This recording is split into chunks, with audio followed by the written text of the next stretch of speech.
முதலாவது ஒரு வசனத்தை வாசிப்போம். மத்தேயு சுவிசேஷம் 16ஆம் அதிகாரம் 21ஆம் வசனம். மத்தேயு 16:21. அது முதல் இயேசு தாம் எருசலேமுக்கு போய் மூப்பராலும் பிரதான ஆசாரியராலும் வேத பாரகராலும் பாடுகள் பட்டு கொலையுண்டு 3ஆம் நாளில் எழுந்திருக்க வேண்டும் என்பதை தம்முடைய சீஷர்களுக்கு சொல்லத் தொடங்கினார். அப்போது பேதுரு அவரை தனியே அழைத்து கொண்டு போய், ஆண்டவரே, இது உமக்கு நேரிடக்கூடாதே, இது உமக்கு சம்பவிப்பதில்லை என்று அவரை கடிந்து கொள்ளத் தொடங்கினான். போதும். இயேசு ஒரு காரியத்தை தொடங்குகிறார்.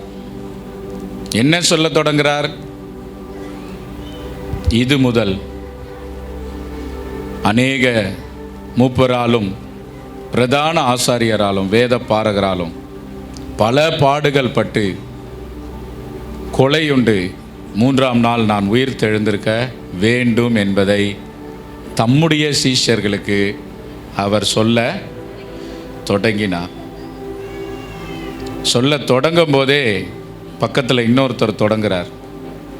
அவர் என்ன தொடங்கினார்?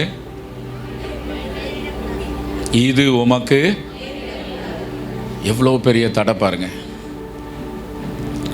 இயேசு கிறிஸ்து இந்த வார்த்தையை சொல்லும் பொழுது அவருக்கு பின்பதாக ஒரு தடை.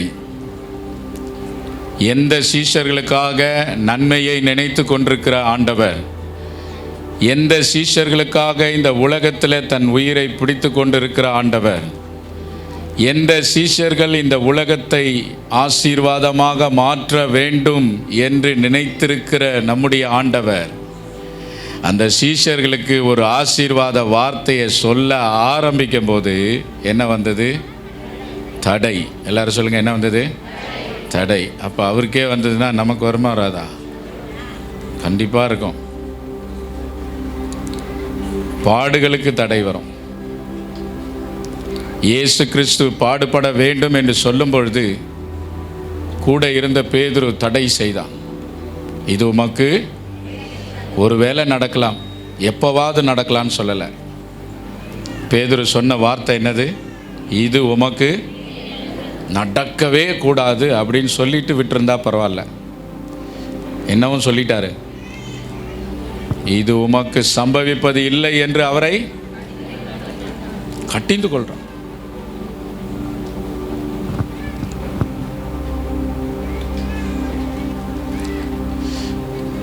நம்முடைய வாழ்க்கையில் நம்முடைய தேவன் பாருங்க எவ்வளோ அன்புள்ளவர். இந்த பேதுரு கடிந்து கொள்ளும்போது உடனே அடுத்தது ஆண்டவர் திருப்பியும் அவனை கடிந்தார்னு இருக்கா?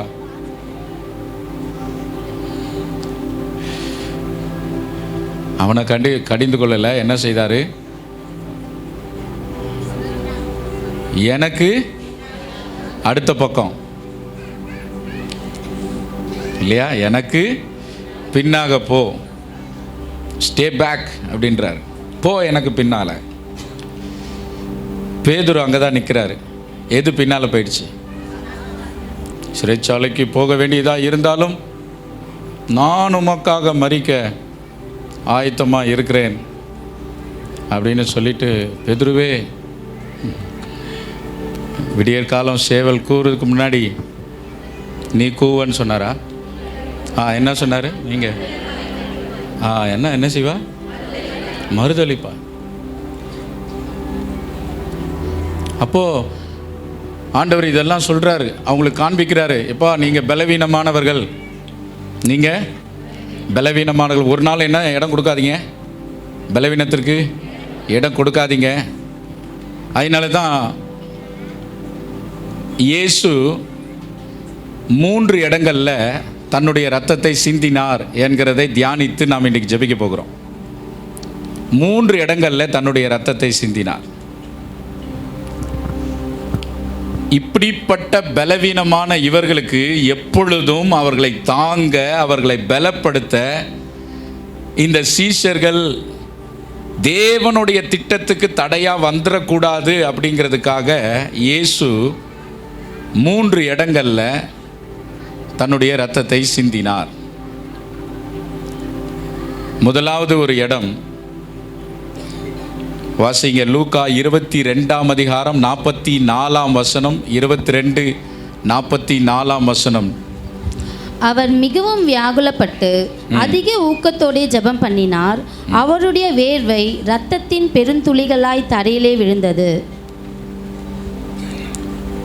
நம்ம எல்லாருக்கும் தெரிந்ததுதான். அவருடைய வேர்வை இரத்தத்தின் பெரும் துளிகளாக தரையிலே விழுந்தது.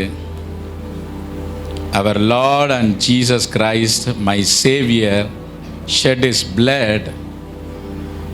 எந்த இடத்துல அவருடைய இரத்தத்தை சிந்தினார்?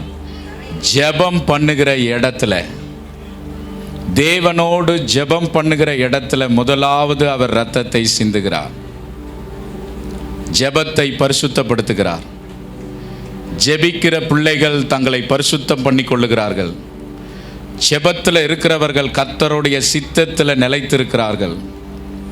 ஜெபிக்கிறவர்கள் பிசாசை எப்பொழுதும் தோற்கடிக்கிறவர்களாக இருக்கிறார்கள். நாம் ஜெபத்தில் உண்மையுள்ளவர்களாக இருப்போம். ஆண்டவருடைய இரத்தத்தின் பெருந்துளிகளாக அங்கே சிந்தப்பட்டது. இரண்டாவது ஆண்டவர் சிந்தின ஒரு இடம் பிலாத்துவுக்கு முன்பதாக குற்றம் சாட்டப்படும்போது இயேசு அந்த இடத்துல அடிக்கப்பட்டவராக அவருடைய சரீரத்திலிருந்து இரத்தம் சிந்தப்பட்டதாக நாம் காண்கிறோம். பிலாத்துவினுடைய நியாயாசனத்துக்கு பக்கத்தில் இயேசு தன் இரத்தத்தை சிந்தினார். நியாயாதிபதிகளை, ராஜாக்களை, அதிகாரங்களை, தேசத்தை ஆளுகிறவர்களை சுத்திகரிக்கும்படி ஆண்டவர் இரத்தம் சிந்தின இரண்டாவது இடம் தேவனுடைய அதிகாரம் பயன்பட வேண்டிய ஒரு நியாயாசனத்துக்கு பக்கத்தில் ராஜாவின் அரண்மனையில் இயேசுவின் இரத்தம் சிந்தப்பட்டது. எத்தனை பேர் ஆமென் சொல்றீங்க? அல்லேலூயா. முதலாவது ஆண்டவர் சிந்தின இடம் கெத்செமனே தோட்டத்தில் ஜெப வேளையிலே ஆண்டவர் இரத்தத்தை சிந்தினார்.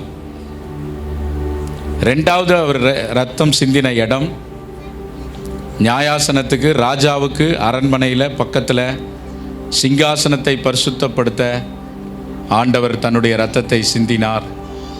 அதனாலே அந்த அதிகாரிகள் எல்லாம் தேவனை அறிந்து கொள்ளணும்னு சொல்லி ஒரு பரிசுத்தமான பவுலை கர்த்தர் எழுப்புகிறார். ரெண்டாவது இயேசு சிந்தின இடம் நியாயாசனத்துக்கு பக்கத்தில். மூன்றாவது அவர் இரத்தம் சிந்தின இடம், கடைசி சொட்டு இரத்தம் வந்த இடம்தான் கல்வாரி சிலுவையிலே அவர் நமக்காக சிந்தின இரத்தம். கல்வாரி சிலுவையிலே அவருடைய கடைசி சொட்டு இரத்தம் அவருடைய விலாவின் எலும்பிலிருந்து வெளியே வந்தது. அது தேசம் முழுவதும் இருக்கிற சகல ஜனங்களையும் ஆசீர்வதிக்கும்படி அவரிடத்திலிருந்து வந்த இரத்தம். முதலாவது காத்து கொண்டிருக்கிற அவர்களுக்காக ஜெபத் தோட்டத்தில் ஜெபிக்கிற நிலைமையில் ஆண்டவர் இரத்தத்தை சிந்தினார்.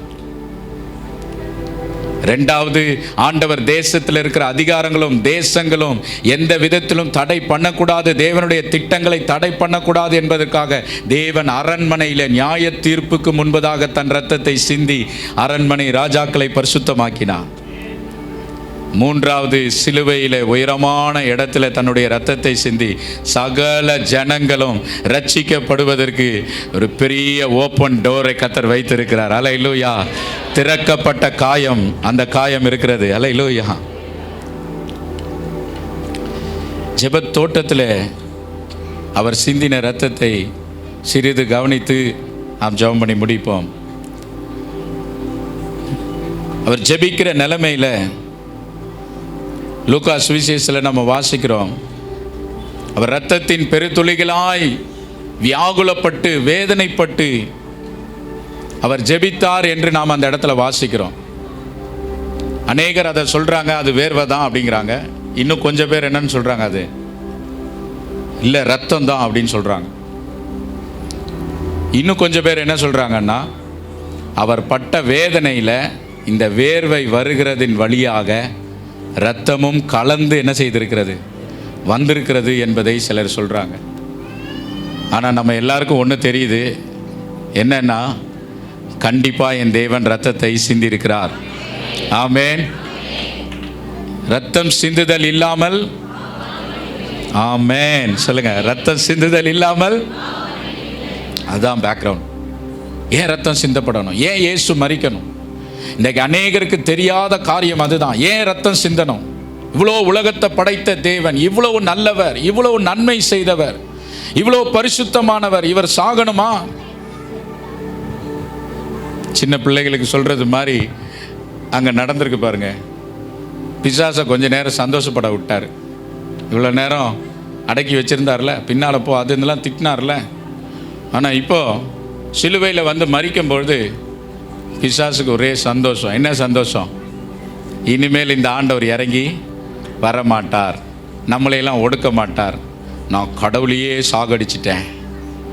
பிசாசுடைய எண்ணம் என்னது? நான் கடவுளையே சாகடிச்சிட்டேன். கொஞ்ச நேரம் சிரிக்க விட்டுட்டார். கொஞ்ச நேரம் அவர் அப்படி சுற்றி சுற்றி சிரிச்சிட்டு இருக்கிறார்.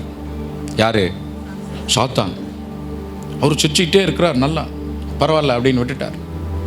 ஆனால் அந்த மரணம் தான் அவருக்கு கடைசியான சங்கிலி அப்படின்றது அவருக்கே தெரியாது. அல்லேலூயா. மரணத்துக்கு அதிகாரியான பிசாசானவனை கர்த்தர் மரணத்தினாலே ஜெயித்தார். சொல்லுங்க, ஜெயித்தார். அல்லேலூயா. அதை கொண்டாடதான், அதை ஞாபகப்படுத்த தான் நாம் இந்த இடத்துல இன்னைக்கு கூடி வந்திருக்கோம். நாம் இந்த இடத்துல வந்ததனுடைய ஒரு நோக்கம், பேக்ரவுண்ட் என்னன்னா, இன்னைக்கு ஏதோ வந்து சொல்லிட்டு கேட்டுட்டு போகிறதுக்காக அல்ல. இன்றைக்கி என்னுடைய வாழ்க்கையில் நான் உயிரோடு இருப்பதற்கு ஒரு முக்கியமான ஒரு பேக்ரவுண்ட் இருக்கிறது, ஒரு பின்னணியம் இருக்கிறது, எனக்கு மறுபக்கம் ஒன்று இருக்கிறது. இந்த சிலுவையினாலே இயேசு எனக்கு ஒரு பாடத்தை கற்றுக் கொடுத்திருக்கிறார். என்ன பாடம் அது? என்ன பாடம் அது? சாத்தான் நித்திய காலமாக எழும்பவே முடியாது. அவனுடைய எந்த விதமான மரண தந்திரங்களும் தேவனுடைய சபையை மேற்கொள்ள முடியாது. ஆமென். கர்த்தர் ஜெயம் எடுத்தார். சபைக்குள்ள நாம் இருக்கிறோம். சபைக்குள்ள, கிறிஸ்துவின் சபைக்குள்ள நாம் இருக்கிறோம். கர்த்தருடைய இருதயத்துக்குள்ள இருக்கிறோம். இன்றைக்கு சபையில் ஒரு குடும்பமாய் வந்திருக்கிறோம். சபைக்குள்ளே இருக்கும்போது நாம் எதை தெரியப்படுத்துகிறோம்? சாத்தான் என்னையோ, என் குடும்பத்தையோ, என்னுடைய சபையையோ மேற்கொள்ளுவதற்கு அவனுக்கு அதிகாரமே கிடையாது. அல்லேலூயா. பலவீனங்கள் இருக்கலாம், உபத்திரம் வியாகுலங்கள் எனக்கு இருக்கலாம். ஆனால் அதையெல்லாம் வைத்து காரணம் காட்டி பிசாசு என்னை அவர் கையிலிருந்து சொல்லவே மாட்டேங்கிறீங்க, பிரிக்கவே. நான் சொல்கிறேன் பாருங்க, உங்களுடைய சோதனையோ, உங்களுடைய உபத்திரவமோ, உங்களுடைய வியாகுலமோ அதை நீங்கள் அடக்காதீங்க. அந்த நேரத்தில் இயேசுவை பாருங்கள். ஆமென். இயேசுவை பாருங்க. வாலிப பிள்ளைகள் இருக்கிறீங்க, சின்ன பிள்ளைங்க இருக்கிறீங்க, சின்ன பிள்ளைங்க, வாலிப பிள்ளைகள், நான் இருக்கிற என்னுடைய இடத்துல இயேசு இருந்தால் என்ன செய்வார் அப்படின்றத எப்பவுமே கேள்வி கேட்கணும். வீட்டில் இருக்கிறேன், தனிமையாக இருக்கிறேன், தனியாக ஒரு இடத்துக்கு போகிறேன், நான் என்னுடைய இடத்துல இயேசு இருக்கிறார், அவர் இருந்தால் என்ன செய்வாரோ அதை தான் நான் செய்வேன். அவரில் இருந்த சிந்தையே உங்களில் இருக்கலாம் சொல்லலை, கடவது அதிகார வார்த்தை. சகோதரர்கள் அப்படிதான், சகோதரிகள் அப்படிதான். வேண்டாத காரியங்களுக்கு ஜெபம் நடந்துகிட்டு இருக்குது. இங்க ஜெபம் நடக்கும்போது அங்கதான் நம்ம இருக்கணும். அதுதான் நமக்கு பாதுகாப்பு. ஜெபிக்கிற நேரத்தில் சபை கூடி இருக்கிற இடத்தை விட்டு, ஆராதனையை விட்டு நீங்க தள்ளி இருக்கும் பொழுது அதுதான் உங்களுக்கு வேண்டாத சோதனையை கொண்டு வருகிறது. ஆகையினால தான் இதை நினைத்து வியாகுலப்பட்டு இயேசு முதலாவது இரத்தத்தை ஜெப நிலையில சிந்தினார். ஹல்லேலூயா. ஜெப நிலையில் இயேசு அவர்களை வந்து எபிரேய பாஷையில் இதை சொல்கிறாங்க. எபிரேய பாஷையில் இந்த வியாகுலம், அவர் பட்ட வேதனையை அகோனியா கிரேக்க பதத்தில் என்னன்னு சொல்கிறாங்க, இது அகோனியா. அதனுடைய அர்த்தம் போராடுதல், முரண்படுதல் என்ற அர்த்தத்தை கொடுக்கிறது. போராடுதல், முரண்படுதல், தன்னுடைய சூழ்நிலைகளை எல்லாம் வித்தியாசமாய் மாற்றி ஆண்டவர் வியாகுலப்பட்டு ஜெபிக்கிறார். அதனால தான் இதை மருத்துவர்கள் சொல்லும் பொழுது அவருடைய இரத்த நாளங்கள் வெடித்து வெளியே வந்திருக்கிறது. ஜெபம் என்பது போராடி ஜெபிக்கிற ஜெபம். ஒரு விசுவாசிகள், கர்த்தருடைய பிள்ளைகள் சாதாரண ஜெபம் செய்கிறவர்களாக இருக்கக்கூடாது. எப்படிப்பட்ட ஜெபம்? அதை தான் இயேசு சிலுவைக்கு முன்பதாக தன் மறுபக்கத்தில் அதை செய்தவராக இருக்கிறார். தன் சிலுவையிலையும் வந்து அந்த ஜெபத்தை அவர் செய்தார். அல்லேலூயா, கர்த்தருக்கு ஸ்தோத்திரம், ஆமென். இந்த அகோன் அப்படின்ற அந்த வார்த்தை கிரேக்க பதத்தில் சொல்லும் பொழுது, அந்த வார்த்தை ஒரு கூடுகிற இடம் இல்லது விளையாட்டு மைதானம் என்று சொல்லப்பட்டிருக்கிறது. அப்படின்னா விளையாட்டு மைதானம் அப்படின்னு சொல்லும் பொழுது அந்த இடத்துல நமக்கு வெற்றிக்காக போராடுகிற ஒரு இடம். ஒரு விளையாட்டு மைதானத்தில் 2 டீம், இப்போ கிரிக்கெட் நடந்துட்டு இருக்குது இல்லை, அப்படி தானே? ரைட். அப்போ அங்கே என்ன நடக்குது? ஈஸியாக போனவொடனே எடுத்துகிட்டு அந்த கப்பை எடுத்துகிட்டு வந்துடுறாங்களா? என்ன பண்ணுவாங்க அதை? 11, 12 மணி இன்னும் மேட்ச் முடியலையா? நோ, நம்முடைய வீரர்கள் போராடிட்டு இருக்காங்க. அகோன் அப்படின்னும் போது போராட்டம். இயேசு கிறிஸ்து கெத்செமனே தோட்டத்தில் ஜெப நிலையில் உங்களுக்காக எனக்காகவும் ஒரு பெரிய போராட்டத்தை, வியாகுலத்தை அங்கே பட்டு கொண்டிருக்கிறார். எதில் அவருக்கு அந்த போராட்டம்? அவருடைய மாம்சத்தில் இல்லை, அவருடைய ஆவியில் இருந்த துயரம் அவருக்கு மாம்சத்தின் வழியாக வெளியே காணப்பட்டது. இந்த நாட்களில் இந்த வார்த்தையை தியானிக்கும் பொழுது ஒரு பாடத்தை தேவன் கற்றுக் கொடுக்கிறார். என்ன கற்றுக் கொடுக்கிறார்? நாம் ஜெபத்தில் இருக்கும் பொழுது நம்முடைய சரீரமும் நம்முடைய சிந்தையும் நம்முடைய எல்லா எலும்புகளும் ஊனும் அந்த வியாகுலங்களை நிறையும் பொழுது அது எல்லாவற்றையும் எதிர்த்து போராடும் போது அதில் எல்லாவற்றிலும் கர்த்தர் வெற்றியை நமக்கு தருகிறவராக இருக்கிறார். அல்லேலூயா. நம்முடைய இரத்தத்தில் இருக்கிற அணுக்கள் மாறணும். ஒரு கிறிஸ்துவ வாழ்க்கை என்பது வெளி தோற்றத்தின்படி வாழுகிற வாழ்க்கை அல்ல. நம்முடைய இரத்தத்தில் அந்த பரிசுத்தம் இருக்க வேண்டும். நம்முடைய இரத்தத்தில் அந்த மகிமை இருக்க வேண்டும். நம்முடைய இரத்தத்தில் அந்த தேவ வசனம் இருக்க வேண்டும். நம்முடைய இரத்தத்தில் அந்த தேவனுடைய வல்லமை காணப்பட வேண்டும். நம்முடைய இரத்தத்தில் தேவனுடைய மறுரூபம் காணப்பட வேண்டும். அந்த மாம்சம், தேவனுடைய இரத்தம் முதலாவது அந்த ஜெபத்தில் சிந்தப்பட்டது உண்மையானால் ஒவ்வொரு தேவனுடைய விசுவாச பிள்ளைகளும் உள்ள ஆவி, உள்ளான மாற்றம், உள்ளான மனுஷன்ல வல்லமையாய் பலப்படவும், அதிகமாக போராடி வியாகுலப்படவும் உன்னுடைய மாம்சங்கள் அதோடு இணைந்து கொள்ள வேண்டும். உன்னுடைய சிந்தைகள், நரம்புகள், எலும்புகள் அதோடு சேர்ந்து கொள்ள வேண்டும். அப்பொழுது தேவனுடைய இரத்தம் உங்களுடைய மாம்சத்தில் இறங்குவதை நீங்கள் பார்ப்பீர்கள். அதுதான் உலகத்தை ஜெயிக்கிற ஜெயம். அல்லேலூயா, அதுதான் ஜெயம். ஆகையினாலே தேவன் அன்பு கூர்ந்த மக்களை, தேவன் அன்பு வைத்திருக்கிறவர்களை குற்றம் சாட்டுகிறவன் யார்? தேவன் மகிமைப்படுத்திருக்கிற ஜனங்களை எதிர்த்து நிற்கிறவன் யார்? தைரியமாய் நாம் சொல்லலாமே, கர்த்தர் என் பரிகாரி என்பதை, சகாயர் என்பதை நாம் தைரியமாக எப்போ? என் ஆவியில, என் இரத்தத்தில் என் கர்த்தருக்காக நான் முன் வைத்த காலை ஒரு நாளும் பின் வைக்கவே